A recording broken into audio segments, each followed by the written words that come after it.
Dr. Badia here with the next installation on the book, Healthcare from the Trenches. We are nearing the completion of the book with a very important chapter 12, Moral Injury and the Future of Medicine. Now, I wrote the majority of the book during lockdown of the pandemic, and I have to say that one silver lining on this terrible worldwide ordeal is that clinicians of all types were finally being respected, and we were even being called heroes without capes. And the chapter starts with the discussion of the term burnout. Physician burnout is reaching epidemic proportions.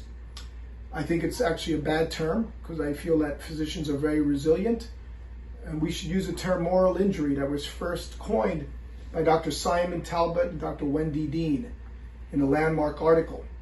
It talks about why, how we are, again, subjugated by the insurance companies and many other peripheral people in healthcare, when the people who actually deliver the majority of the healthcare and are the ringleaders are the trained physicians.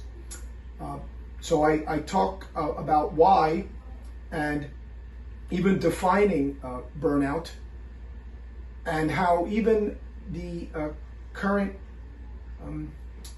climate, in terms of whether it be social media or physician reviews, has really simplified what our trade is. And I talk a lot about reviews, about how people use those oftentimes, and that's very disheartening to people who've trained so much and put so much into taking care of the public. I give examples here about how famous athletes many times they come back after a devastating injury and nobody knows who the people are who treated that athlete. And I think that's a real shame, and that contributes to moral injury. So there's a lot of interesting stories about that. One of my colleagues from Spain talks about physician compensation, which will lead into the next chapter to discuss that.